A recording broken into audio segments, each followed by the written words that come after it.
ouvimos o julgamento do mandado de injunção número 712, da relatoria do ministro Eros Grau.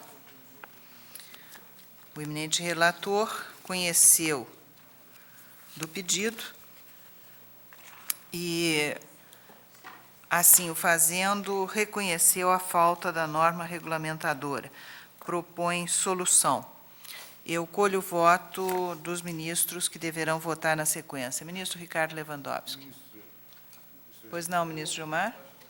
Eu tenho o voto vista no mandado de injunção 670. Pois não. Que trata do mesmo tema. Se não houver objeção dos colegas, então passo a palavra ao ministro Gilmar. Se Vossa Excelência permite isso. Neste caso, o ministro Eros não vota porque já votou o ministro Maurício Correia. Pois não. Senhora Presidente, trata-se de mandado de injunção no qual o impetrante postula o reconhecimento do direito de greve ao Sindicato dos Servidores Policiais Civis do Estado do Espírito Santo. O ministro Maurício Correia fixou no seu voto a seguinte orientação. A jurisprudência desta Corte firmou o entendimento de que o julgamento do mandado de injunção tem como finalidade verificar se há mora ou não da autoridade ou do poder de que depende a elaboração de lei regulamentadora do texto constitucional, cuja lacuna torne inviável o exercício dos direitos, liberdades e prerrogativas assegurados pela Carta Federal. Ocorre que não pode o Poder Judiciário, nos limites da especificidade do mandado de injunção, garantir ao impetrante o direito de greve. Caso assim procedesse, substituir-se-ia ao legislador ordinário, que extrapolaria o âmbito da competência prevista na Constituição, na linha da jurisprudência tradicional que se assentara no âmbito do tribunal. E, portanto, diz ele, relativamente à lacuna da norma regulamentadora do dispositivo constitucional em questão, assinalo que pedido idêntico já foi apreciado por esta Corte, a qual reconheceu a mora do Congresso Nacional quanto à elaboração da lei complementar, que se refere ao artigo 37(6) da Constituição. À época ainda se falava de uma lei complementar, posteriormente houve alteração por emenda constitucional. Ante tais circunstâncias, conheço em parte do mandado de injunção apenas para declarar a mora do Congresso Nacional quanto à edição da norma regulamentadora do artigo 37(7) da Carta da República, devendo, quanto a este fato, ser oficiado ao órgão impetrado. Pedi vista dos autos para apreciar a questão da conformação constitucional do mandado de injunção no direito brasileiro e a evolução da interpretação que este Supremo Tribunal Federal lhe tem conferido. Em sede de direito comparado, cabe salientar que alguns sistemas constitucionais, como aquele fundado pela Lei Fundamental de Bonn,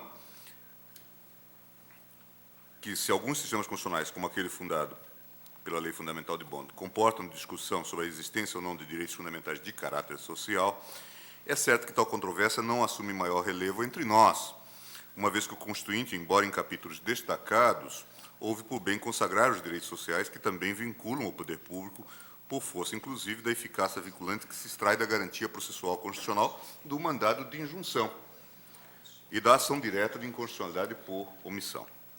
Assinale-se que a Constituição de 1988 abriu possibilidades para o desenvolvimento sistemático da declaração de inconstitucionalidade, sem pronúncia da nulidade, na medida em que atribuiu particular significado ao controle de constitucionalidade da chamada omissão do legislador. O artigo 5º, inciso 71 da Constituição, previu expressamente a concessão do mandado de injunção sempre que a falta de norma regulamentadora tornar inviável o exercício dos direitos e liberdades constitucionais e das prerrogativas inerentes à nacionalidade, à soberania e à cidadania. Ao lado desse instrumento, destinado fundamentalmente à defesa de direitos individuais contra a omissão do ente legiferante, introduziu o Constituinte, no artigo 103, parágrafo 2º, um sistema de controle abstrato da omissão. Desse modo, reconhecida a procedência da ação, deve o órgão legislativo competente ser informado da decisão para as providências cabíveis. Se se tratar de órgão administrativo, está ele obrigado a comatar a lacuna dentro de um prazo de 30 dias, é o que diz o texto constitucional quanto à ação direta por omissão. Deve-se admitir, portanto, que com a adoção desses peculiares mecanismos de controle da omissão do legislador, criou-se a possibilidade de se desenvolver nova modalidade de decisão no processo constitucional brasileiro. Se se partir do princípio de que a decisão proferida pelo Supremo Tribunal Federal no processo de mandado de injunção e no controle abstrato da omissão tem conteúdo obrigatório ou mandamental para o legislador e que a decisão que reconhece a subsistência de uma omissão parcial contém, ainda que implicitamente, no caso da omissão parcial, a declaração de inconstitucionalidade da regra defeituosa, há de se concluir, inevitavelmente, que a superação da situação inconstitucional deve ocorrer em 2 etapas. Tecidas essas breves considerações, passemos à análise da jurisprudência dessa Suprema Corte quanto ao mandado de injunção. Já é sabido de todos que o Supremo Tribunal Federal, em questão de ordem, no mandado de injunção 107, manifestou o seguinte entendimento. Em face de texto da Constituição Federal, relativos ao mandado de injunção, é ele a ação outorgada ao titular do direito, garantia ou prerrogativa que alude ao artigo 5º, inciso 71, dos quais o exercício está inviabilizado pela falta da norma regulamentadora, e ação que visa a obter do Poder Judiciário a declaração de inconstitucionalidade dessa omissão, se estiver caracterizada a mora em regulamentar por parte do poder, órgão, entidade ou autoridade de que ela dependa, com a finalidade de que se lhe dê ciência dessa declaração para que adote as providências necessárias, à semelhança do que ocorre com a ação direta de inconstitucionalidade por omissão. Artigo 103, parágrafo 2º da Carta Magna. E de que se determine, se se tratar de direito constitucional oponível contra o Estado, a suspensão dos processos judiciais ou administrativos, dizia, portanto, a ementa no mandado de injunção 107, e de que se determine, se se tratar de direito constitucional oponível contra o Estado, a suspensão dos processos judiciais ou administrativos de que possa devir para o impetrante dano que não ocorreria se não houvesse a omissão inconstitucional. Assim fixada a natureza jurídica desse mandado, é ele, no âmbito da competência desta Corte, que está devidamente definida pelo artigo 102, auto-executável, uma vez que, para ser utilizado, não depende de norma jurídica que o regulamente, inclusive quanto ao procedimento, aplicável que lhe é, analogicamente, o procedimento do mandado de segurança, no que couber. Questão de ordem que se resolve no sentido da auto-aplicabilidade do mandado de injunção nos termos do voto do relator. Ficou evidente, portanto, que aqui acabou por fazer uma equiparação, pelo menos quanto ao resultado, entre as decisões tomadas em sede de mandado de injunção e em sede de ação direta por omissão. Após esse leading case, todavia, esta Corte passou a promover alterações significativas no instituto do mandado de injunção, conferindo-lhe, por conseguinte, conformação mais ampla do que até então admitida.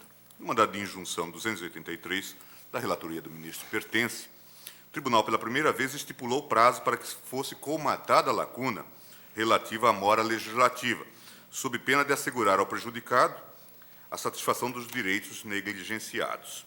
Explicita a ementa do acórdão. Mandado de injunção, mora legislativa na edição da lei necessária ao gozo do direito à reparação econômica contra a União, outorgado pelo artigo 8º, parágrafo 3º da DCT.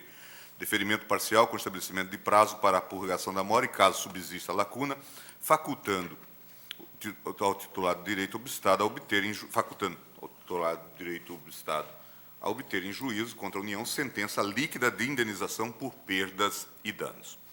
O STF admite, não obstante a natureza mandamental do mandado de injunção, dizia-se na ementa, que no pedido constitutivo ou condenatório formulado pelo impetrante, mas de atendimento impossível, se contém o pedido de atendimento possível, de declaração de inconstitucionalidade da omissão normativa com ciência ao órgão competente para que a supra. A norma constitucional invocada aos cidadãos que forem impedidos de exercer na vida civil atividade profissional específica em decorrência das portarias reservadas do Ministério da Aeronáutica, etc., será concedida reparação econômica na forma que dispuser a lei de iniciativa do Congresso e a entrar em vigor no prazo de 12 meses a contar da promulgação da Constituição. Vencido o prazo nela previsto, legitima o beneficiário da reparação, mandado a conceder, a impetrar mandado de injunção, dada a existência, no caso, de um direito subjetivo constitucional de exercício obstado pela omissão legislativa denunciada. Se o sujeito passivo do direito constitucional obstado é a entidade estatal a qual igualmente se deva imputar a mora legislativa, dizia-se ainda, que obsta ao seu exercício, é dado ao judiciário, ao deferir a injunção, somar aos seus efeitos mandamentais típicos o provimento necessário a acautelar o interessado contra a eventualidade de não se ultimar o processo legislativo no prazo razoável que fixar, de modo a facultar-lhe, quando possível, a satisfação provisória de seu direito. Premissas de que resultam na espécie o deferimento do mandado de segurança para declarar em mora o legislador com relação à ordem de legislar contida no parágrafo 3º do artigo 8º do ADCT, comunicando ao Congresso Nacional e à Presidência da República. Assinar prazo de 45 dias, mais 15 dias para a sanção presidencial, a fim de que se ultime o processo legislativo da lei reclamada. Se ultrapassado o prazo acima, sem que esteja promulgada a lei, reconhecer ao impetrante a faculdade de obter contra a União, pela via processual adequada, sentença líquida de condenação à reparação constitucional devida pelas perdas e danos que se arbitrem. Declarar que, prolatada a condenação, a superveniência de lei não prejudicará a coisa julgada, que, entretanto, não impedirá ao impetrante de obter os benefícios da lei posterior nos pontos em que lhe for mais favorável. Mandado de injunção 283, relatoria do ministro pertence, DJ de 14/11/91. No mandado de injunção 232, da relatoria do ministro Moreira Alves, 27/3/92, o tribunal reconheceu que, passados 6 meses sem que o Congresso editasse a lei referida no artigo 195, parágrafo 7º da Constituição Federal, o requerente passaria a gozar da imunidade requerida. Consta da ementa desse julgado. Mandado de injunção, legitimidade ativa do requerente para impetrar mandado de injunção por falta de regulamentação do disposto no parágrafo 7º do artigo 195 da Constituição. Ocorrência, no caso, em face do disposto no artigo 59 do ADCT, demora por parte do Congresso na regulamentação daquele preceito constitucional. Mandado de injunção conhecido e, em parte, e nessa parte deferido, para declarar-se o estado de mora em que se encontra o Congresso Nacional, a fim de que, no prazo de 6 meses, adote ele as providências legislativas que se impõem para o cumprimento da obrigação de legislar decorrente do artigo 195, parágrafo 7º da Constituição, sob pena de, vencido esse prazo, sem que essa obrigação se cumpra, passar o requerente a gozar da imunidade requerida. Ainda com essa mesma orientação, registre-se a ementa do acórdão proferido no mandado de injunção 284 da relatoria do ministro Marco Aurélio. Desculpe, ministro Celso de Mello, portanto. O 284. Verdade, ministro. Já dava para ver pela própria ementa. O caráter essencialmente mandamental da ação injuncional, consoante tem proclamada a jurisprudência do Supremo Tribunal Federal, impõe que se defina como passivamente legitimada de causa na relação processual instaurada o órgão público inadimplente em situação de inércia inconstitucional, ao qual é imputável a omissão causalmente inviabilizadora do exercício de direito, liberdade e prerrogativa de índole constitucional. No caso, exigido o parágrafo 3º do artigo 8º do ato das disposições transitórias, a inatividade inconstitucional é somente atribuível ao Congresso Nacional, a cuja iniciativa se reservou com exclusividade o poder de instaurar o processo legislativo reclamado pela norma constitucional. E, na parte final, dizia, reconhecido o estado de mora inconstitucional do Congresso Nacional, o único destinatário do comando para satisfazer, no caso, a prestação legislativa reclamada, e considerando que, embora previamente cientificado do mandado de injunção número 283, relator ministro Sepúlveda pertence, já citado, absteve-se de adimplir a obrigação que lhe foi constitucionalmente imposta, torna-se prescindível nova comunicação à instituição parlamentar, assegurando-se aos impetrantes, desde logo, a possibilidade de ajuizarem imediatamente, nos termos do direito comum ordinário, a ação de reparação de natureza econômica instituída em seu favor pelo preceito transitório. Percebe-se, assim, que, sem assumir compromisso com o exercício de uma típica função legislativa, o Supremo Tribunal Federal afastou-se da orientação inicialmente perfilhada no mandado de injunção 107. Na espécie, discute-se o direito de greve dos servidores públicos civis.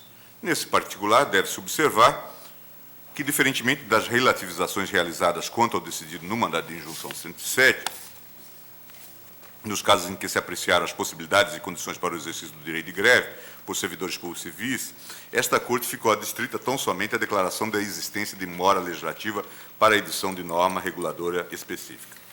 Eu estou citando alguns exemplos. Mandado de injunção 20 da relatoria do ministro Celso de Mello, DJ de 22/11/96. Mandado de injunção 485, da relatoria do ministro Maurício Correia, 23/8/2002, e também o mandado de injunção 585 da relatoria do ministro Ilmar Galvão, de 2/8/2002. Todos no sentido, portanto, do mandado de injunção 107, limitando-se a fazer esta recomendação ou este apelo, esta notificação à autoridade responsável pela omissão. Conforme exposto, este tribunal, nas diversas oportunidades em que se manifestou sobre a matéria, tem reconhecido unicamente a necessidade de se editar a reclamada legislação. Nessas ocasiões, entretanto, o ministro Carlos Veloso destacava a necessidade de que, em hipóteses como a dos autos, se aplicasse provisoriamente aos servidores públicos a lei de greve relativa aos trabalhadores em geral. Registre-se, a propósito, trecho do seu voto no mandado de injunção 631 da relatoria do ministro Ilmar Galvão. Assim, senhor presidente, passo a fazer aquilo que a Constituição determina que eu faça como juiz, elaborar a norma para o caso concreto, a norma que viabilizará, na forma do disposto no artigo 5º, inciso 71, da Lei Maior, o exercício do direito de greve do servidor público. A norma para o caso concreto será a Lei de Greve dos Trabalhadores, a Lei 7783, de 28/6/89, dizia Veloso. É dizer, determino que seja aplicada, no caso concreto, a lei que dispõe sobre o exercício do direito de greve dos trabalhadores em geral, que define as atividades essenciais e que regula o atendimento das necessidades inadiáveis da comunidade. Sei que na Lei 7783 está disposto que ela não se aplicará aos servidores públicos. Todavia, como devo fixar a norma para o caso concreto, penso que devo e posso estender aos servidores públicos a norma já existente, que dispõe a respeito do direito de greve. Isso no mandado de injunção 631, Mato Grosso do Sul. Evidente que, na afirmação do Veloso, havia uma hipérbole. Na verdade, ele dizia que estava a fazer a norma, ou a elaborar a norma, como, na verdade, estava a tomar de empréstimo a norma já existente e reguladora das atividades, as atividades privadas em geral, e tomava de empréstimo para aplicar ao âmbito do serviço público. Apenas um provimento do judiciário, portanto, havia determinando que se aplicar tão somente isto. Não se tratava, portanto, de legislar. legislar ou elaborar a norma reclamada, como afirmado inicialmente. Vê-se assim que, observados os parâmetros constitucionais quanto à atuação da Corte como eventual legislador positivo, o ministro Carlos Veloso entendia ser o caso de determinar a aplicação aos servidores públicos da lei que disciplina os movimentos grevistas no âmbito do setor privado. Assim como na interessante solução sugerida pelo ministro Veloso, creio parecer justo fundar uma intervenção mais decisiva desta Corte para o caso da regulamentação do direito de greve dos servidores públicos. Entretanto, havendo essa possibilidade por fundamentos diversos, os quais passarei a desenvolver em breve exposição sobre o direito de greve no Brasil e no direito comparado. O direito de greve dos servidores públicos tem sido objeto de sucessivas dilações desde 1988. A emenda constitucional número 19, de 98, retirou o caráter complementar da lei regulamentadora, a qual passou a demandar unicamente lei ordinária específica para a matéria, a norma reclamada, como afirmado inicialmente. Vê-se assim que, observados os parâmetros constitucionais quanto à atuação da Corte como eventual legislador positivo, o ministro Carlos Veloso entendia ser o caso de determinar a aplicação aos servidores públicos da lei que disciplina os movimentos grevistas no âmbito do setor privado. Assim como na interessante solução sugerida pelo ministro Veloso, creio parecer justo fundar uma intervenção mais decisiva desta Corte para o caso da regulamentação do direito de greve dos servidores públicos. Entretanto, havendo essa possibilidade por fundamentos diversos, os quais passarei a desenvolver em breve exposição sobre o direito de greve no Brasil e no direito comparado. O direito de greve dos servidores públicos tem sido objeto de sucessivas dilações desde 1988. A emenda constitucional número 19, de 98, retirou o caráter complementar da lei regulamentadora, a qual passou a demandar unicamente lei ordinária específica para a matéria. Não obstante, subsistem as resistências a uma diferença. É bem possível que as partes envolvidas na questão partam de premissas que favoreçam ao estado de omissão ou de inércia legislativa. A representação de servidores não vê com bons olhos a regulamentação do tema, porque visa disciplinar uma seara que hoje está submetido a um tipo de lei da selva. Os representantes governamentais entendem que a regulamentação acabaria por criar o direito de greve dos servidores públicos. Essas visões parcialmente coincidentes têm contribuído para que as greves no âmbito do serviço público se realizem sem qualquer controle jurídico, dando ensejo a negociações heterodoxas ou a ausências que comprometem a própria prestação do serviço público sem qualquer base legal. Mencionem-se, a propósito, episódios mais recentes relativos... Na verdade, este voto estava há muito pronto, senhor presidente, por isso que eu estou a me referir a fatos que agora já têm conteúdos quase que históricos. A greve dos servidores do Judiciário do Estado de São Paulo, talvez alguns servidores já estejam até a preparar a nova greve, e a greve dos peritos do Instituto Nacional de Seguridade Social, que trouxeram prejuízos irreparáveis à parcela significativa da população dependente desses serviços públicos. A não regulação do direito de greve acabou por propiciar um quadro de selvageria com sérias consequências para o Estado de Direito. Estou a lembrar, e acho que é importante lembrar, inclusive, diante dos episódios de ontem, que talvez uma das boas definições do Estado de Direito é aquele no qual não se conhece ou no qual não existe soberanos. Nesse quadro, não vejo mais como justificar a inércia legislativa e a inoperância das decisões desta Corte. Nesse quadro, portanto. Comungo das preocupações quanto à não assunção pelo Tribunal de um protagonismo legislativo. Claro que não vou subscrever aquelas teses de quando em vez levantadas, especialmente na doutrina, quanto ao papel de legislação negativa, legislação positiva, e de vez em quando nós temos desmentido isto aqui com trânsito em julgado. Entretanto, parece-me que a não atuação no presente momento já se configuraria quase como uma espécie de omissão judicial.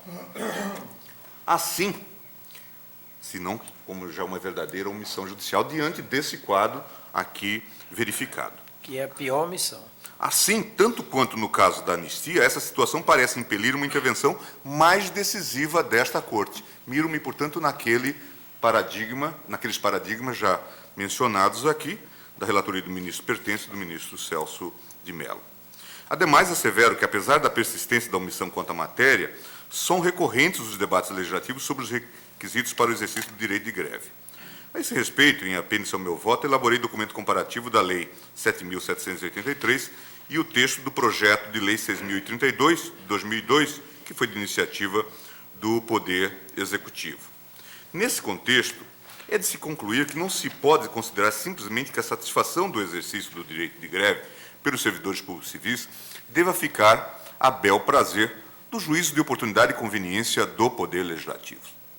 Estamos diante de uma situação jurídica que, desde a promulgação da Carta Federal de 88, ou seja, há mais de 17 anos, permanece sem qualquer alteração. Isto é, mesmo com as modificações implementadas pela emenda número 19 de 98, quanto à exigência de lei ordinária específica, o direito de greve dos servidores públicos ainda não recebeu o tratamento legislativo minimamente satisfatório para garantir o exercício dessa prerrogativa em consonância com os imperativos constitucionais. Por essa razão, não estou a defender, ressalto isto, aqui a assunção do papel de legislador positivo pelo Supremo Tribunal Federal in genere. Pelo contrário, enfatizo tão somente que, tendo em vista as imperiosas balizas constitucionais que demandam a concretização do direito de greve a todos os trabalhadores, este tribunal não pode se abster de reconhecer que, assim como se estabelece o controle judicial sobre a atividade do legislador, é possível atuar também nos casos de inatividade ou omissão do legislativo. Uma boa síntese dessa questão no direito comparado é trazida no notável trabalho de Rui Medeiros. Qualquer referência, diz Rui Medeiros, ao direito comparado, neste domínio, não pode perder de vista que as diferentes concepções defendidas, mesmo quando apresentadas como solução para um problema identificado sob o mesmo nome iuris, têm, por vezes, subjacentes diferentes modos de delimitação do próprio fenômeno em apreciação. Seja como for, feita a advertência, é possível verificar que os direitos italiano, alemão e austríaco apresentam 3 modos diferentes de solucionar o problema das sanções aplicáveis às leis que conferem direitos em violação do princípio da igualdade. As especificidades não residem propriamente na resposta à questão da admissibilidade, com caráter mais ou menos parcial das decisões modificativas, pois em qualquer dos países não se exclui liminarmente uma tal solução. O mesmo se passa, aliás, em Espanha, em França e nos Estados Unidos. As divergências situam-se a outro nível. Esclarece. A diferença entre a lição alemã e o ensinamento italiano prende-se, antes de mais, com a delimitação dos casos em que são constitucionalmente admissíveis as decisões modificativas. Na verdade, além do Bundesverfassungsgericht, ao contrário da Corte Constitucional, rejeitar decisões modificativas quanto à discriminação resulta do silêncio da lei, o Tribunal Constitucional italiano admite mais facilmente do que o Tribunal Constitucional Federal alemão a existência de valores constitucionais que postulem a modificação da lei. Mesmo um autor como Vésio Crisafulli, que não se cansa de sublinhar que a legislação positiva criada pela Corte Constitucional é uma legislação a rime obligate, isto é, trata-se de atividade legislativa vinculada ao poder de conformação limitado pelo gizamento constitucional estabelecido para a matéria, alude ao contraste entre a solução italiana e a solução alemã. O Bundesverfassungsgericht alemão, perante uma violação do princípio da igualdade resultante de um tratamento de favor concedido a apenas algumas das pessoas que se encontram num plano essencialmente igual, lança geralmente mão da simples declaração de incompatibilidade, a chamada declaração de inconstitucionalidade sem pronúncia da nulidade, pois entende que o Poder Legislativo dispõe de várias possibilidades de eliminação do vício, e, entre outras opções, tanto pode estender a norma de favor aos até aí excluídos, como revogá-la para todos. Pelo contrário, em situações deste gênero, a Corte italiana adota uma sentença manipulativa, anulando a disposição nela parte em que, ainda que implicitamente, exclui do benefício a categoria preterida, estendendo assim o tratamento mais favorável. A propósito do papel das Cortes Constitucionais, anota Rui Medeiros, a atribuição de uma função positiva ao juiz constitucional harmoniza-se, desde logo, com a tendência odierna para a acentuação da importância e da criatividade da função jurisdicional. As decisões modificativas integram-se coerentemente no movimento de valorização do momento jurisprudencial do direito. O alargamento dos poderes normativos do Tribunal Constitucional constitui, outro sim, uma resposta à crise das instituições democráticas. Uma colocação, portanto, dentro deste outro processo. Enfim, e este terceiro aspecto é particularmente importante, a reivindicação de um papel positivo para o Tribunal Constitucional é um corolário da falência do Estado liberal.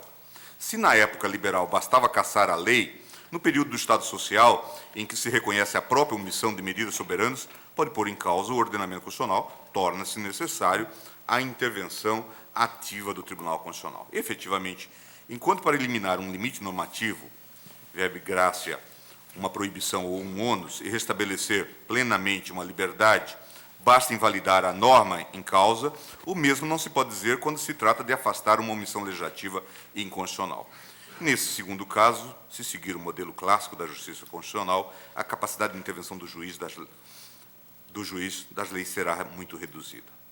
Urge, por isso, criar um sistema de justiça constitucional adequado ao moderno Estado social. Numa palavra, a configuração atual das Constituições não permite qualquer veleidade aos tribunais constitucionais em atuarem de forma meramente negativa, diz Rui Medeiros. Antes lhes exige uma esforçada atividade que muitas vezes se pode confundir com um endereço político na efetiva concretização e desenvolvimento do programa constitucional. Daí o falhanço de todas as teses que pretendiam arrumar os tribunais constitucionais numa atitude meramente contemplativa perante as tarefas constitucionais. E o esbatimento, claro, em Itália, dos limites à admissibilidade de decisões modificativas. Esclarece ainda Rui Medeiros. As considerações anteriores apontam no sentido da inadmissibilidade das decisões modificativas, mas isso não significa que não possa haver exceções. Efetivamente, embora parte da doutrina admita que as decisões modificativas são proferidas no exercício de um poder discricionário do Tribunal Constitucional e se contente em impedir aos juízes constitucionais que usem sua liberdade de escolha com parcimônia, numerosos autores esforçam-se por sublinhar que não está em causa o exercício de uma função substancialmente criativa ex nihilo, verificando-se tão somente a extração de um quid iuris já presente de modo cogente e vinculativo para o próprio legislador no ordenamento. Nesta perspectiva, o órgão de controle, ao modificar a lei, não atua como se fosse legislador, já que não possui aquele grau de liberdade de opção para definir o escopo legal que é atributo do legislador. Quid iuris ad actum, ainda que não explicitado formalmente na disposição ou no texto verba legis, está já presente e em modo obligante no próprio sistema. Dois critérios são normalmente trazidos à colação para fundamentar este entendimento. O critério da vontade hipotética do legislador e o critério da solução constitucionalmente obrigatória. O campo de aplicação das decisões modificativas restringe-se, nesta perspectiva, aos domínios em que a liberdade de conformação do legislador se reduz quase ao zero, ou em que se pode afirmar que o legislador, caso tivesse previsto a inconstitucionalidade, teria alargado o âmbito de aplicação da lei. É certo que numerosos autores se socorrem ainda de um princípio geral de tratamento mais favorável, mas, uma vez que um tal princípio se funda em normas ou princípios constitucionais, verba e graça no princípio do Estado Social, no princípio da igualdade, na proibição do retrocesso social, o apelo ao princípio geral de tratamento mais favorável constitui, no fundo, uma simples modalidade do segundo critério referido. Por fim, assevera o notável professor português: é frequente a aceitação das decisões modificativas nos casos em que o tribunal completa um regime basicamente escolhido pelo legislador e de um modo que, em princípio, o legislador não desdenharia. Disse, para o efeito, que não há aí substituição da vontade ou da opção do legislador por outras substancialmente diversas. A admissibilidade das decisões modificativas impõe-se, segundo outro critério, quando a modificação da lei operada pelo Tribunal Constitucional incorpora unicamente uma solução constitucionalmente obrigatória, pois, nestes casos, o Tribunal Constitucional não exerce manifestamente uma função substancialmente criativa ex nihilo. Na espécie, digo eu, revela-se evidente que, diante desse quadro de preocupante mora legislativa, não existe para o legislador alternativa quanto a decidir pela regulação ou não do tema. Estamos, portanto, naquela segunda hipótese prefigurada por Rui Medeiros. Não se trata, na verdade, de optar por legislar ou não legislar diante do imperativo constitucional. É inegável o conflito existente entre as necessidades mínimas de legislação para o exercício do direito de greve dos servidores públicos, confiro o artigo 9º, caput, combinado com o artigo 37(7), de um lado, com direito a serviços públicos adequados e prestados de forma contínua. Já foi objeto de longa dissertação no voto anterior do ministro Eros Grau. Tem-se, pois, a necessidade de uma solução obrigatória da perspectiva constitucional. A partir da experiência do direito alemão e das sentenças aditivas do direito italiano, denota-se que estamos diante de hipótese em que a omissão constitucional deve ser interpretada sob outro viés. Ou seja, é pertinente enfatizar que até mesmo a atuação omissiva do Legislativo pode e deve ser submetida à apreciação do Judiciário de forma a garantir minimamente direitos constitucionais reconhecidos. Nesse particular, no âmbito da jurisprudência italiana das sentenças manipulativas, vale destacar o seguinte pensamento do um autor espanhol, Agustín Martín de la Vega. Partindo de que cada sistema de justiça constitucional tende a configurar-se como um modelo particular em função de suas relações com o ordenamento constitucional em que ele opera, é difícil entender a proliferação de sentenças manipulativas sem ter em conta a combinação de três fatores determinantes no caso italiano: a existência de uma Constituição com uma forte carga programática e voltada a um desenvolvimento progressivo, a continuidade básica de um ordenamento legal com fortes resquícios não só proto-liberais, senão também autoritários, e a simultânea ineficácia do Parlamento para dar uma resposta em tempo socialmente requerido, tanto às demandas de atuação da Constituição, como a necessária adequação do preexistente ordenamento legal à ordem constitucional. Essa é uma bela passagem, a meu ver, desse trabalho, desse notável autor espanhol, La Sentencia Constitucional em Itália, Augusto Martín La Vega, e que faz até uma análise sociológica, diria eu, das sentenças aditivas, tendo em vista, na verdade, a funcionalidade de um dado sistema constitucional. A meu ver, tais condicionamentos político-institucionais permitem uma aproximação ao caso brasileiro da omissão legislativa quanto ao direito de greve dos servidores públicos.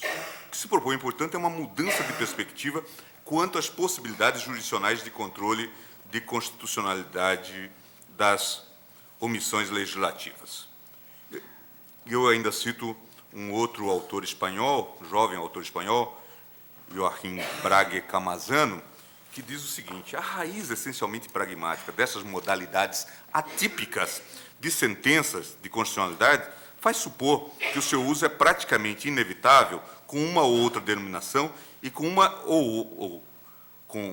umas ou outras particularidades, porque qualquer órgão de constitucionalidade consolidado que goze de uma ampla jurisdição, em especial se não seguimos condicionados inercialmente pela majestosa, porém hoje amplamente superada concepção de Kelsen do Tribunal Constitucional, com a sorte de uma espécie de legislador negativo. Se alguma vez os tribunais constitucionais foram legisladores negativos, diz Camazano, seja como for, hoje é óbvio que já não são. E justamente o rico arsenal sentenciador de que dispõe para fiscalizar a constitucionalidade da lei, mas, além disso, o exame demasiado simples da constitucionalidade e inconstitucionalidade é um elemento mais e de importância que vem a pôr em relevo até que ponto é assim. E é que, como Fernandes Segado destaca, cita, então, Camazano, um outro notável constitucionalista espanhol, a praxis dos tribunais constitucionais não foi feita senão para avançar nesta direção da superação da ideia dos mesmos como legisladores negativos, certificando, assim, a quebra do modelo keynesiano do legislador negativo.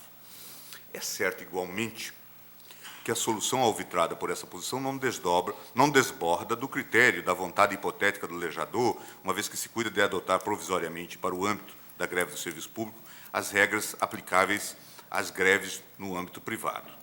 Nestes termos, considerada a omissão legislativa alegada na espécie, voto pelo conhecimento do mandado de injunção.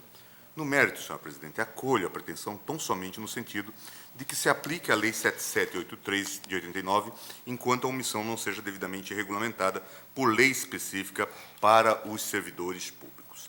Nesse particular, ressalto ainda que, em razão dos imperativos da continuidade dos serviços públicos, o ministro Eros falou aqui não só na essencialidade, mas na existencialidade desses serviços, eu me permito destacar, não estou a afastar que, de acordo com as peculiaridades de cada caso concreto e mediante solicitação de órgão competente, seja facultado ao juízo competente impor a observância a regime de greve mais severo, em razão de se tratarem de serviços ou atividades, assim chamadas essenciais, e hoje aqui denominadas pelo ministro Eros de existenciais, nos termos dos artigos 10 e 11 da Lei 7783 de 1989. Eu gostaria apenas de ressaltar que, nesse aspecto, não estou a desbordar da jurisprudência que o Tribunal já consolidou naqueles precedentes referidos sobre a anistia, a propósito, portanto, do artigo 8º do ADCT.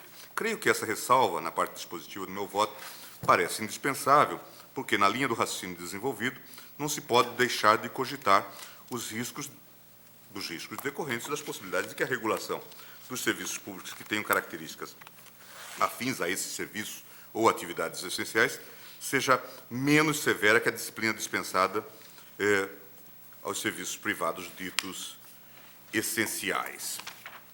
Isto é, mesmo provisoriamente, há de se considerar, ao menos, idêntica conformação legislativa quanto ao atendimento das necessidades inadiáveis da comunidade, que, se não atendidas, coloquem em perigo iminente a sobrevivência, a saúde ou a segurança da população. É a referência do parágrafo único do artigo 11. É como voto, senhora presidente. Vossa Excelência não adota o anteprojeto do ministro Eros? Não, eu acho que eu adoto uma versão simplificada, porque simplesmente me limito... Me permita, Gilmar, durante o seu voto, eu me dei conta de que o meu voto, que foi elaborado também há quase um ano, ele aparentemente ele se torna meio prolixo no fim. Em 12 linhas, eu consegui resumir exatamente a ideia que coincide precisamente com o que disse o ministro Gilmar Mendes. E eu estou me permitindo distribuir agora aos colegas, porque deu tempo aqui. Hoje o computador permite isso, que a gente mande ao gabinete e já se imprima. Seria basicamente o seguinte, se me permitir, o ministro Gilmar Mendes, por favor. permite, a norma supletiva, na amplitude que ela deve ser conferida, no âmbito do presente mandado de injunção, compreende conjunto integrado pelos artigos 1 ao 9, 14, 15 e 17, com as seguintes alterações, necessárias ao atendimento das peculiaridades da greve nos serviços públicos. Apenas a paralisação parcial do trabalho é facultada. Durante a greve, serão necessariamente mantidas em atividade equipes de servidores com o propósito de assegurar a regular continuidade. Até aí coincidimos, né, ministro? E o comprometimento da regular continuidade na prestação do serviço público é inadmissível, consubstanciando o abuso do direito de greve. Então, desaparece o ar, a aparência de anteprojeto, como me disse a ministra-presidente. Desaparece aquela aparência e a coisa fica...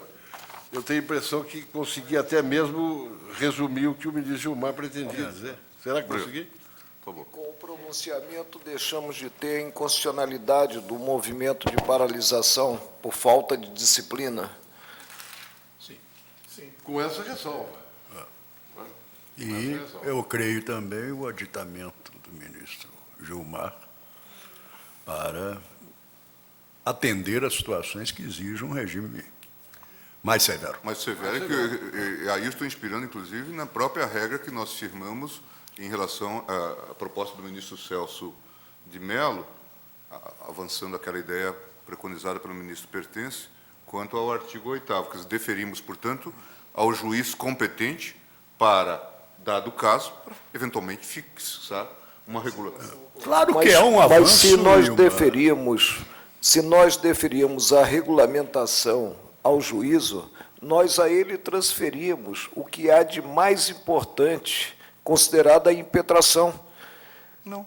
Sim, Nós estamos fixando como a regra fizemos básica. em um caso anterior, dividimos em dois o julgamento do próprio mandado de segurança. Eu creio que o mandado de segurança não é simplesmente uma ação declaratória da mora do Congresso, e com abertura para que um órgão que não é o competente para julgá-lo nessa parte que reputo mais importante, que é a parte da fixação das condições indispensáveis ao exercício do direito constitucional, vir a emitir entendimento. De qualquer sorte, hoje, no que diz respeito... Agora, claro, uma cautela quanto a atividades Eu essenciais... não estou me né? referindo à proibição, estou referindo a medidas... mais gravosas, como eu chego a dizer. Mas quem fixará? O juiz. O juiz não é competente para, como que no julgamento do que seria Hoje nós temos... uma ação com roupagem ou com conteúdo, melhor dizendo, de mandado de injunção, vir a fixar essas condições. A competência é do Supremo. Eu tive a oportunidade, como advogado-geral da União, de mover a ação pedindo que se determinasse a interrupção do movimento paredista, por exemplo. O Ministério Sim, a Público partir da ilicitude do movimento. Sim, e o Ministério Público tem movido ações civis públicas com esse desiderato também. E a partir daí o juiz poderá... Ministro, a minha dúvida não está aí. A minha dúvida não está no julgamento da greve em si, que realmente competirá não ao Supremo, mas a outro órgão do Judiciário.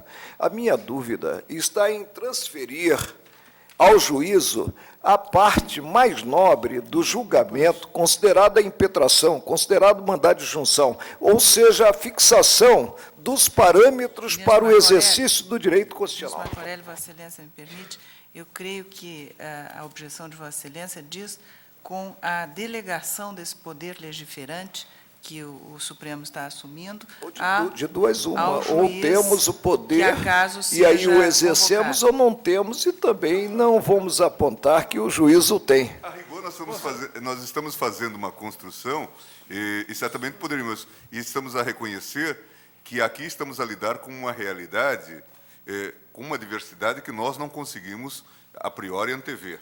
Né? Desde as regras, desde as greves, eventualmente, no serviço público, no Poder Judiciário, de que temos notícia, a greve no INSS, com todas as suas...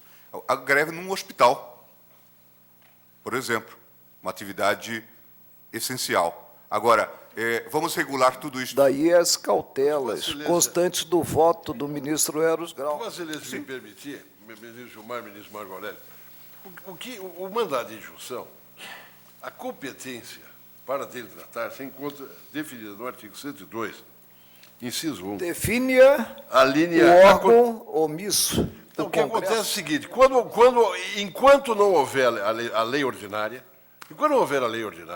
quem desejar, servidor público, fazer uma greve regularmente, há de se submeter ao requisito de apresentar o mandado de injunção, que será apresentado ao Supremo Tribunal Federal. Nos termos, me permita concluir, só o meu raciocínio. Eu não estou dizendo que o meu raciocínio é correto, só dizer qual era o meu raciocínio. Artigo 102, inciso 1, a linha Q. E eu dizia, então, e desse ponto, no meu voto, eu até insisti, pedi atenção, no item 46, eu dizia o seguinte, no mandado de injunção, o Poder Judiciário, e nada obsta que, no que tange às hipóteses de outras impetrações, no futuro, que versem em situações análogas, a elas seja estendido por despacho monocrático do relator essa mesma regulação que for adotada no caso da greve do serviço público. Parâmetros pelo colegiado, o Que serão porta-voz esses do parâmetros. colegiado poderá agir Aí, monocraticamente. por decisão monocrática, se poderá decidir. Agora, enquanto não houver a legislação ordinária, toda vez O que eu não que o servidor concebo, público ministro, é a quiser... transferência ao juízo, né, da fixação Mas com das isso nós não condições estaríamos- que são inerentes a uma ação da competência do Supremo Tribunal Federal, ou seja, ao mandado de injunção. Desculpe-me. Isso eu não concebo, não entra na minha cabeça. Desculpe-me. Aí é uma delegação que conflita mais não poder com a Carta da República. Pois é, mas se Vossa Excelência me permitir, nós não estamos legislando. Nós estamos decidindo um determinado mandado de injunção. Desculpe. Que trata... Desculpe-me. Se alguém pretende, se servidor público algum pretender fazer greve, ele terá, enquanto não houver a lei ordinária, ele terá de vir a quem? Ao Supremo. Desculpe-me, ministro. Não pode ser. que eu acho Não, que é não uma pode diferença ser. radical entre os dois votos. Não pode ser isto. Eu não estou dizendo que O deva ministro ser, eu estou Gilmar propondo. Mendes situa o problema dentro do quadro da jurisdição constitucional Sim. e, consequentemente, com eficácia ergonômica. Com eficácia legal. Até porque não imagino que nós possamos nos transformar num tipo de justiça trabalhista para as greves dos servidores. Essa foi Imagino das que nós- maiores O que impugnações. não impedirá todas que as me moveram a suspensões de segurança que acompanhar. subirão Não, em com certeza. Sem qualquer Ortodoxa demérito do para a início, justiça então. trabalhista.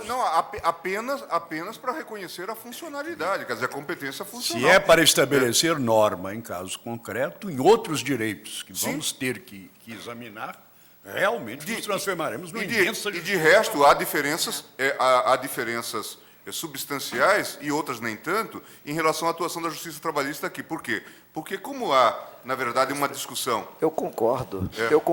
Uma vez, havendo a decisão do Supremo, se tiver uma situação idêntica, o nosso novo agravo aí nós teremos o reflexo. Sim, Não, e claro. as suspensões Não é? de segurança Quer do dizer, Supremo o mandado de Tribunal junção para Federal mim, em relação a todas as fazendo greves às do vezes da lei a decisão nele proferida, né?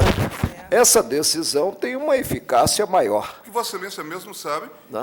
ministro Marco Aurélio, que a despeito da regulação analítica da lei referida, a toda hora nós temos os embates na Justiça do Trabalho e avaliações, inclusive, Veja, quanto... aí nós teremos interpretação do que é fixado, Claro, não, mas do que é fixado na decisão relativa. O que é um dado inevitável da vida. a vida, sobretudo num fenômeno como a greve. Exatamente.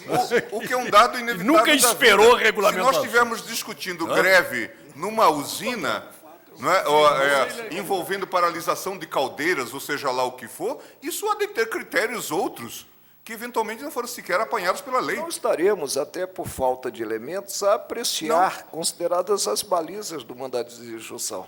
né? Não, Esse aspecto das caldeiras, se Não, funcionarão, disso, se exatamente, funcionarão disso. durante quanto tempo, É. né? Não estaremos. Claro que não, claro que não. Agora, não podemos cogitar, na verdade, e essa é uma outra premissa de que parto, exatamente por se tratar de... Tem uma discussão aí na doutrina sobre o efeito do mandado de injunção, etc. Mas veja que, embora não se tenha explicitado isto de forma evidente, em todos os acordos a que nos referimos aqui, parte-se da premissa de que, por se tratar de um provimento, nos casos em que nós tivemos um provimento de caráter concreto, foi concreto, mas não tropo. Né? Se tratou, na verdade, de uma decisão com eficácia erga omnes. Né? A questão da anistia, na verdade, foi regulada. Tanto que o prazo... Portanto, nós que, estamos a partir do primeiro, o mandado de injunção 283, Sim. depois as repetições dele, nós já não julgávamos necessário Sim. renovar o prazo ao Congresso Nacional, foi a mas proposta de do logo Celso. autorizar o interessado a ajuizar a ação de indenização segundo o direito comum. Isso era feito nesse posto monocrático? Não chegou, isso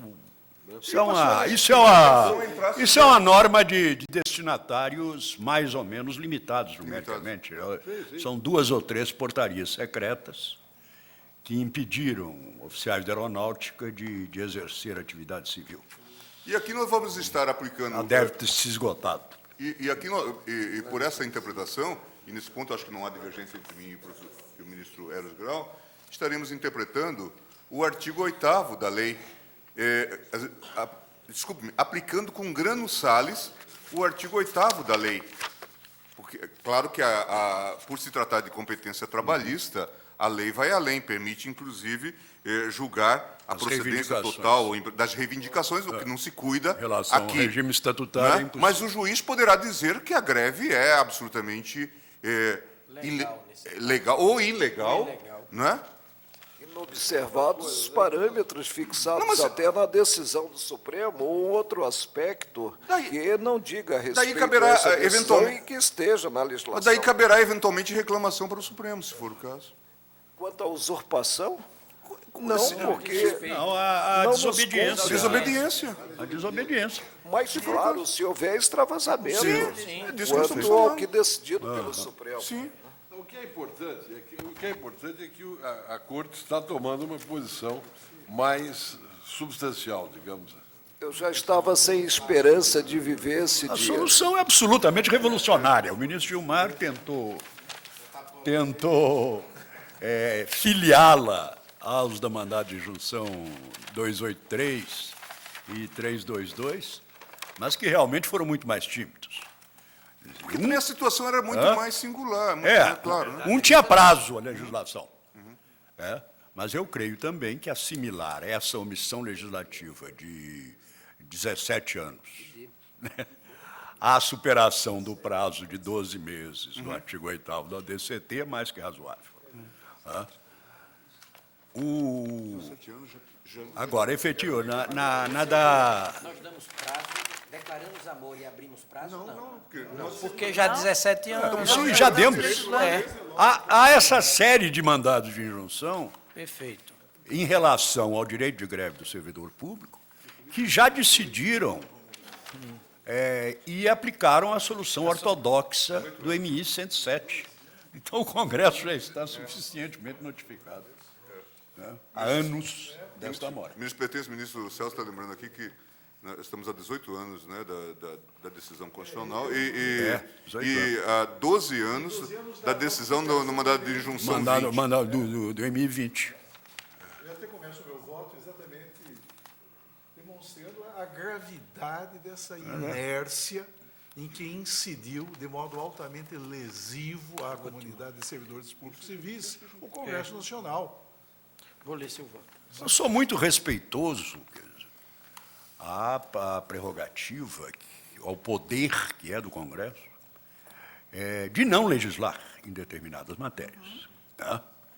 Nós todos sabemos, tivemos aqui as esclarecedores depoimentos pessoais do ministro Nelson Jobim sobre os compromissos dilatórios que fazem parte do processo político.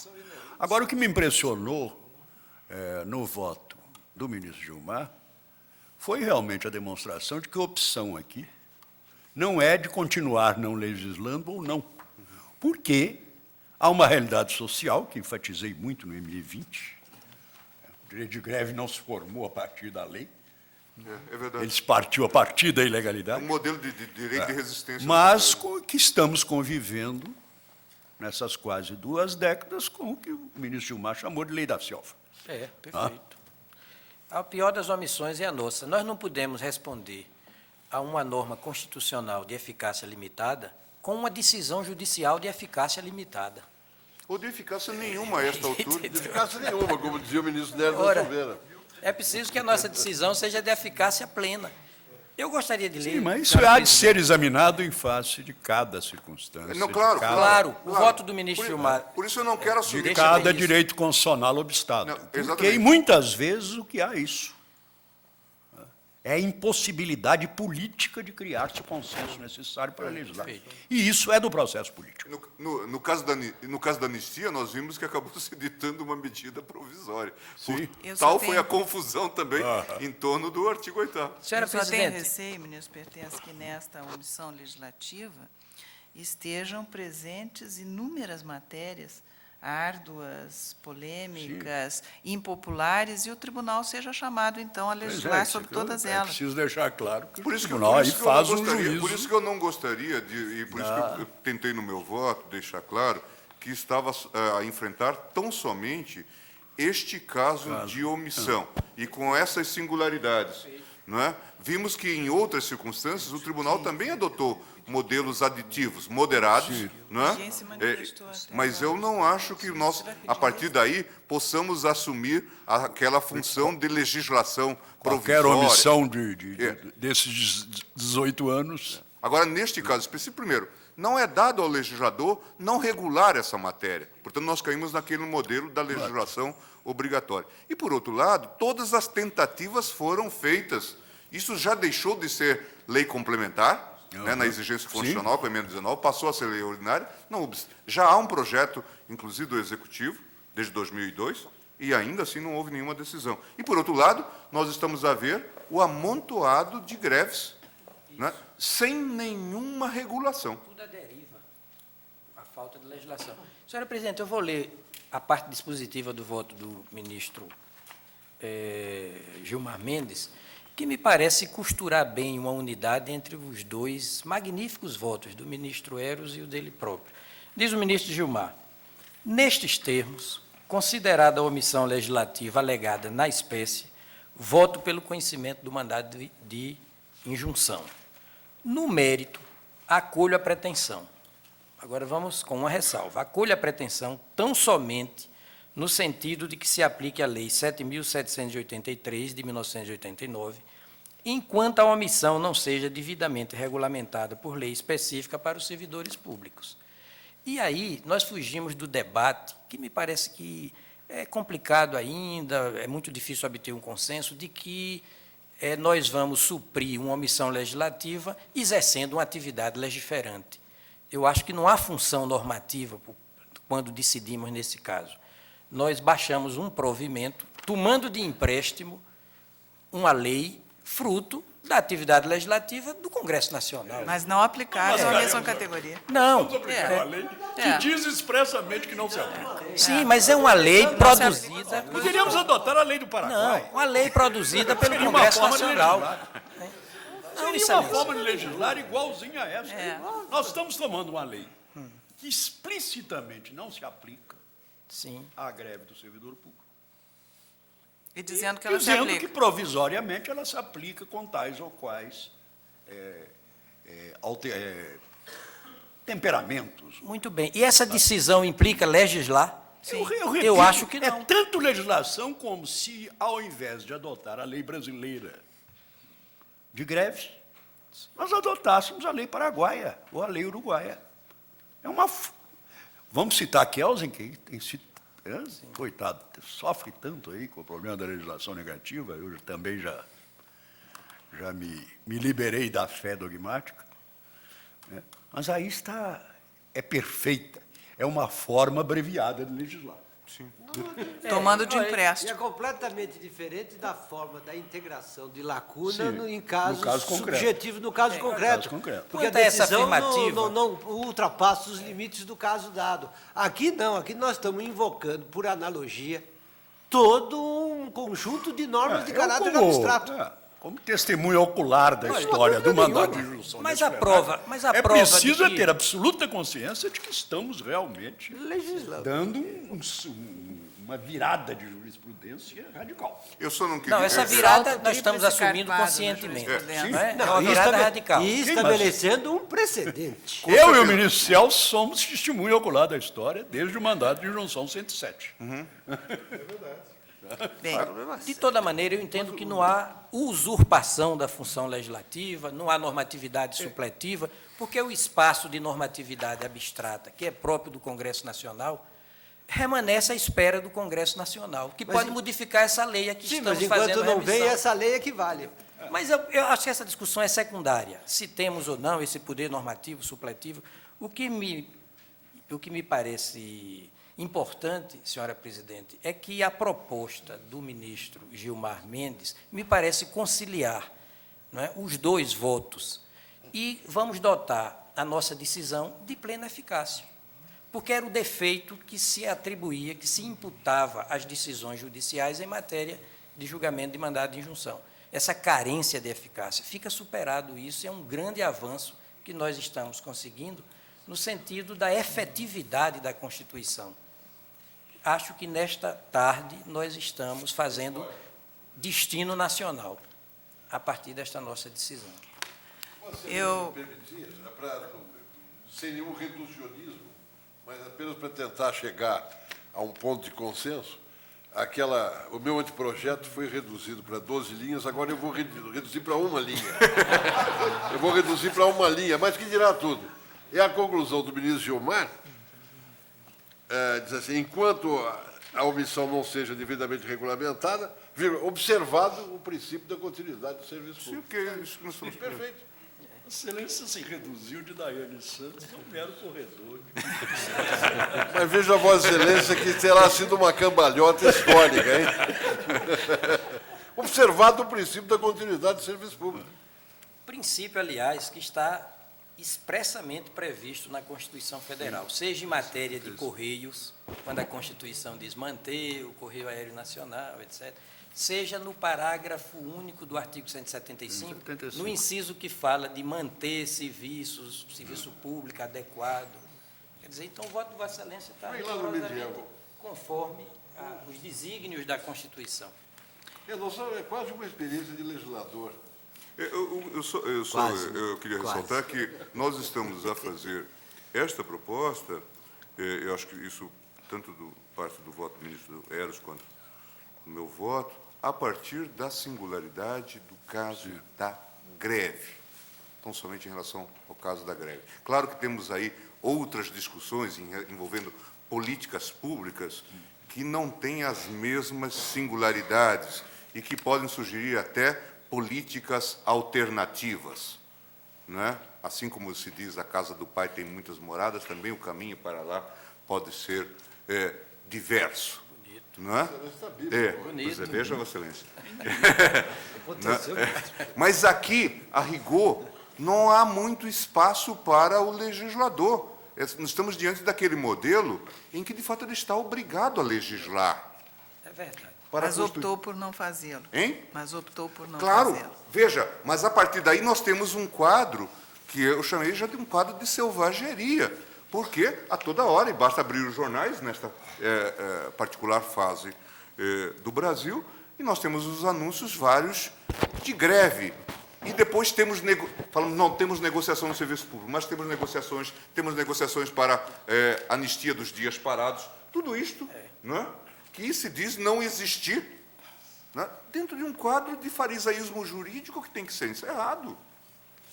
E do voto de Vossa Excelência ressai também a compreensão de que o mandado de injunção se inscreve no quadro do sistema de freios e contrapesos, dos mecanismos de freios e contrapesos em favor do judiciário.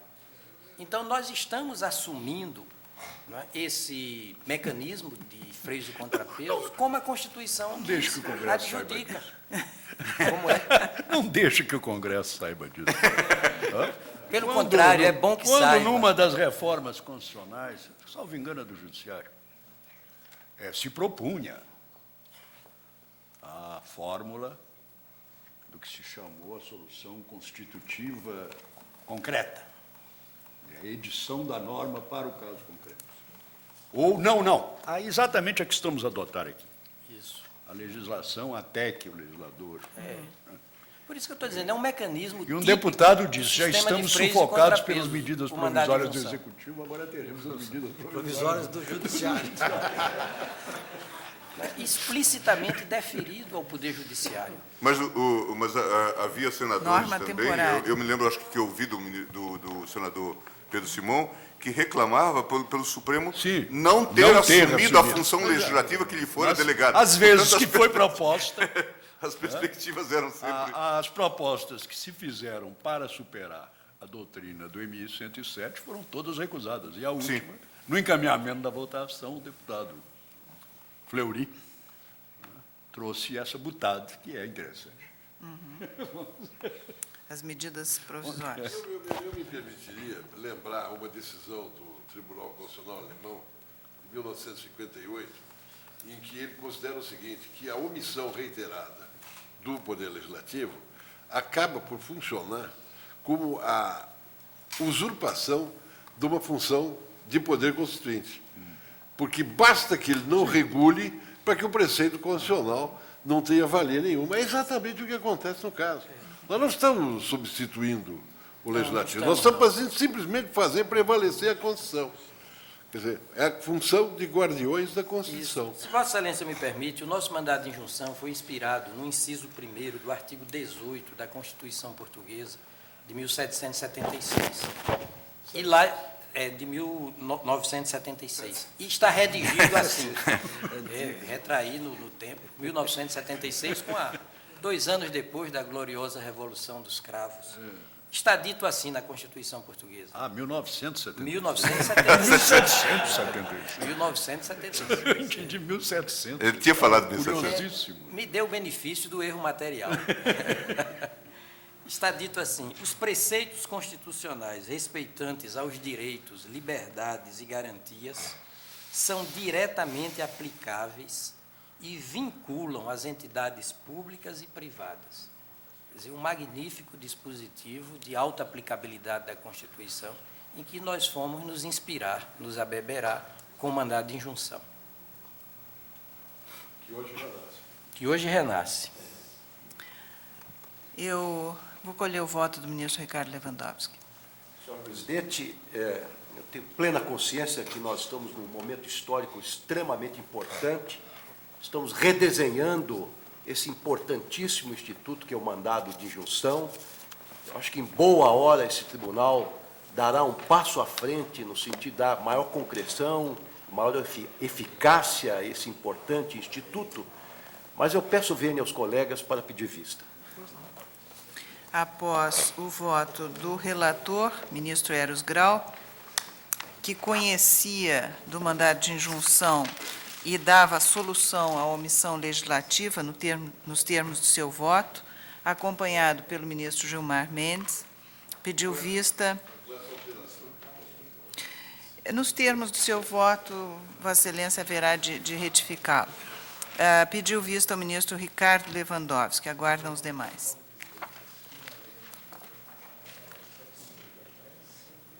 Eu, aliás, ministro Eros, seguindo na linha reducionista de Vossa Excelência, tinha resumido nos seguintes termos: aplica a Lei 7.783 no vazio legislativo. Observado o princípio da... Só isso, já basta. Já basta.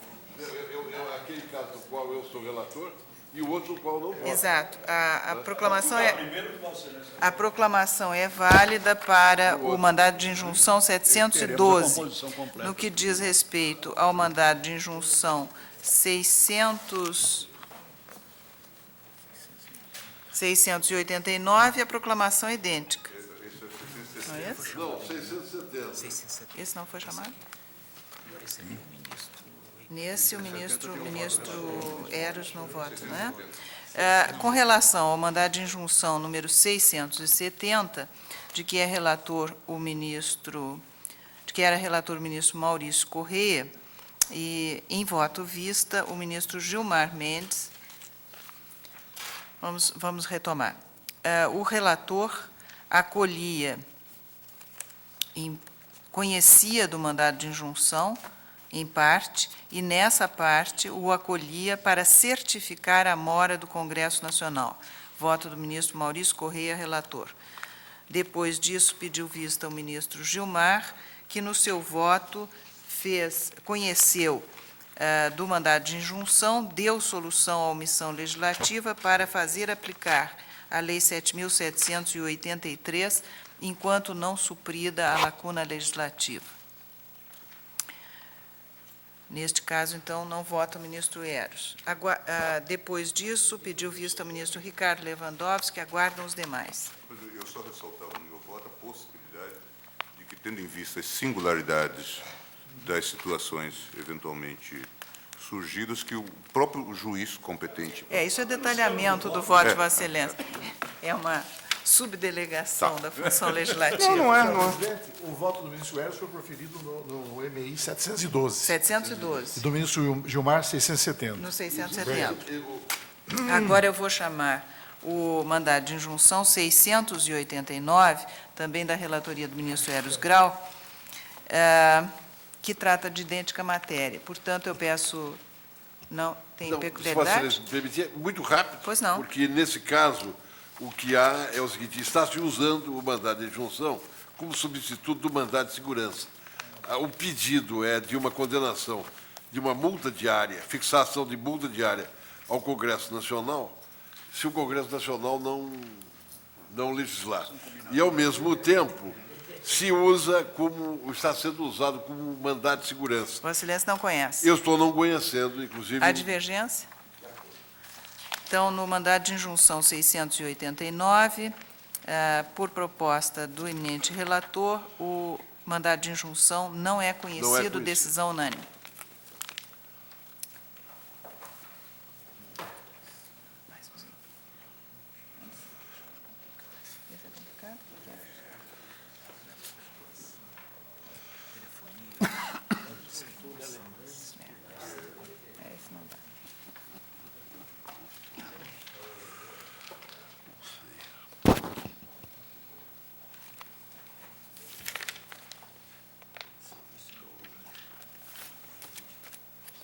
Ministro Gilmar Mendes, eu indago a Vossa Excelência a ação direta de inconstitucionalidade 2.690.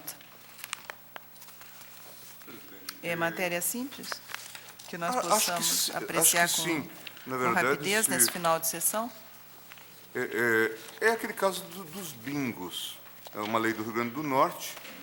Eu estou encaminhando, como já o tribunal, faço aqui uma série de considerações, mas estou encaminhando no sentido da declaração de inconstitucionalidade, como o tribunal já se pronunciou naquele... Competência privativa da União. Da competência privativa. Na verdade, até eu tenho a impressão, senhor presidente, que este era um caso que talvez já demandasse cogitação de súmula, porque temos... Eu, inclusive, estou incluindo em pauta 4 ações diretas iguais. Vossa Excelência relata brevemente, nós apreciamos, então. O parecer da Procuradoria assim relata controvérsia. Trata-se de ação direta, com pedido de medida cautelar, proposta pelo governador do Estado do Rio Grande do Norte, em face da Lei 8.118, de 27 de maio de 2002. Prestadas as informações, ouvida a Advocacia Geral da União, enviaram os autos a essa Procuradoria, etc., após intervieram na qualidade de amicus curiae Estado do Rio de Janeiro, Estado de Pernambuco, a Associação Brasileira de Loterias Estaduais. O entendimento expendido pelo eminente Procurador-Geral à época, doutor Geraldo Brindeiro, deve ser mantido. É o seguinte o teor da lei impugnada: fica instituída a Loteria do Estado do Rio Grande do Norte, cuja organização, funcionamento e exploração obedecerá às normas estabelecidas no Decreto-Lei Federal 6.259. Artigo 2º. A Loteria do Estado do Rio Grande do Norte será explorada diretamente pelo governo ou por concessionário mediante concorrência pública. Constituem receitas da Loteria do Estado do Rio Grande do Norte o resultado apurado da venda de bilhetes, dotações orçamentárias, recursos provenientes de celebração de convênios, receitas oriundas da alienação de bens, outras rendas. a renda líquida da Loteria do Estado do Rio Grande do Norte destina-se aos fundos estaduais e municipais dos direitos da criança e do adolescente, etc. O parecer da Procuradoria, emitido pelos titulares anteriores, Geraldo Brindeiro e Cláudio Fonteles, são pela procedência da ação. Esse foi o relatório. Eu transcrevo o parecer do doutor Brindeiro. Há uma manifestação idêntica do doutor Geraldo Fonteles, por ocasião da manifestação dos Amici Curiae. E eu passo, então, em revista toda a discussão que tem incomodado doutrinadores do melhor porte. Temos pareceres e estudos do Luiz Roberto Barroso, do próprio professor Oswaldo Trigueiro, Geraldo Ataliba, Carlos Ari Sandfeld, Inocêncio Mártires Coelho, Caio Tasto, todos incomodados, hein? Oswaldo Trigueiro, é o primeiro estudo, e todos incomodados com este monopólio da União na matéria. Todavia, e há, inclusive, propostas inteligentes, brilhantes até, de construção de uma redução teleológica, entendendo que a competência da União referir-se-ia tão somente àquela para tratar dos sorteios, dos consórcios, tão somente dos consórcios, que o mais, portanto, ficaria à conta do Estado-membro. Mas, a rigor, essa proposta, eu anoto isso no meu voto, teria o condão de esvaziar por completo a expressão literal do texto constitucional que defere à União a competência legislativa para tratar do tema. Não se é aquela fórmula, Mato Grosso do Sul, que é desporto. Sim, os chamados... Que o bingo era um desporto E sim, de resultados.